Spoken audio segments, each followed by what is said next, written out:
গোপালগঞ্জের কোটালীপাড়া উপজেলায় মাছের ঘের কাটা নিয়ে দুই পক্ষের সংঘর্ষে 10 জন আহত হয়েছে।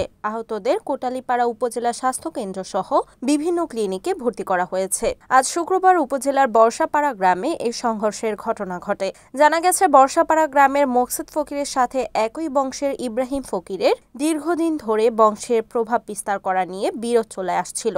এরই সূত্র ধরে আজ শুক্রবার সকালে ইব্রাহিম ফকিরের লোকজন বর্ষাপাড়ার বিলে মাছের ঘের কাটতে গেলে মকসুদ ফকিরের লোকজন বাধা দেয়। এই বাধা দেওয়াকে কেন্দ্র করে উভয় পক্ষ সংঘর্ষে জড়িয়ে পড়ে। এ সময় দেশীয় অস্ত্রের আঘাতে উভয় পক্ষের 10 জন আহত হয়। খবর পেয়ে কোটালীপাড়া থানা পুলিশ ঘটনাস্থলে গিয়ে পরিস্থিতি নিয়ন্ত্রণে আনে। রিপোর্ট হাবিবুল্লাহ খান হাবিব, NEN TV, গোপালগঞ্জ।